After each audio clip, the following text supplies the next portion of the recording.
దేశంలో black money ఎక్కువైందని పెద్ద నోట్లు రద్దు చేశారు. మరిప్పుడు చిల్లర కోసం నేను ఎక్కడికి వెళ్ళాలత్తా? ఇంట్లో ఇన్నేళ్లుగా దాచుకున్న డబ్బు ఏం చెయ్యాలి? నువ్వు మార్చిస్తావా? మరి నువ్వు మార్చలేవు, నేను మార్చలేను. కానీ నా వల్ల కావట్లేదే. చిన్నప్పుడు ఆ డబ్బు ఖర్చు పెట్టి పెరిగాను. ఈ రోజు కూడా ఆ 1000 నోటుతోనే నీ దగ్గరకు వచ్చాను, నిన్ను చేంజ్ అడిగాను. ఇప్పుడు దానికి చేంజ్ ఇవ్వలేవా అత్త? ఎప్పుడైనా 1000 రూపాయలకు 2 రకాల చిల్లరిచ్చేవారు. ఒకటి 100 రూపాయల నోట్లు, 2 500 నోట్లు.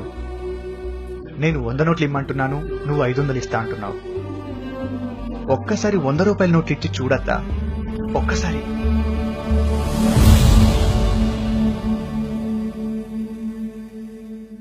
బయటకెళ్తే 500 నోట్లు ఇస్తే వద్దంటారు. చిల్లర ఎలా తేవాలో అర్థం కాదు. చాలా ఇబ్బందిగా ఉందత్తా. ఎవరిని చిల్లర అడిగినా మా దగ్గర లేదు, దొబ్బే అంటున్నారత్తా, దొబ్బే అంటున్నారు.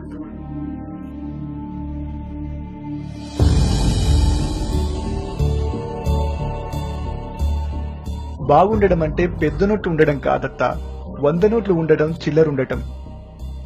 అందుకే మేము ఎన్ని కోట్లు సంపాదించినా చిల్లర లేని లోటు అలాగే ఉండిపోయిందత్తా. అందుకే నీ దగ్గరకు వచ్చేటప్పుడు ఒక 1000 రూపాయల నోటు, ఒక 500 నోటు, మా ఇంట్లో ఉన్న డబ్బులో కొన్ని పెద్ద నోట్లు నువ్వు చేంజ్ ఇస్తావని తెచ్చానత్తా. నువ్వు చేంజ్ ఇస్తావనుకున్నత్తా. నువ్వు చేంజ్ ఇస్తా అని చెప్పు, ఇంట్లున్న 1000 500 నోట్లన్నీ తెస్తా. మోడీ గారు పెద్ద నోట్లు వద్దన్నారన్న ఒక్క కారణంతో పొద్దున్నుంచి చేంజ్ అడుగుతూనే ఉన్నానత్తా, అడుగుతూనే ఉన్నా. ఇక చేంజ్ లేకుండా మా వల్ల కాదత్తా, మా వల్ల కాదు. కుదిరితే 100 నోట్లు, లేదంటే 50 నోట్లు.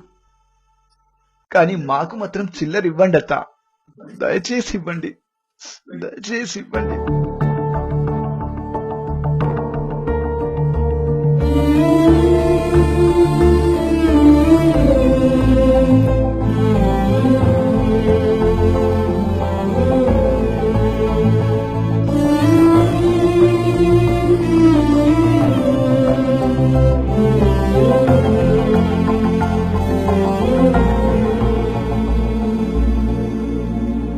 ఇస్తానుగా గౌతమ్, ఒక్కసారి నీకు చేంజ్ ఇవ్వాలని ఉంది.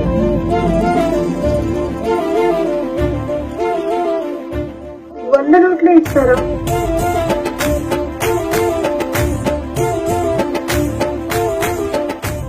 వెయ్యి నోట్లున్నాడు కాదరా, 100 నోట్లున్నాడు గొప్పడు.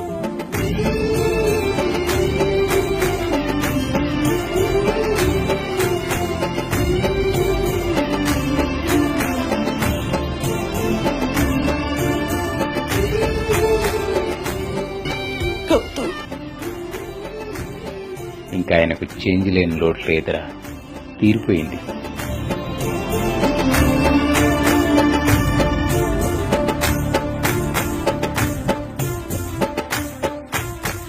శేఖర్,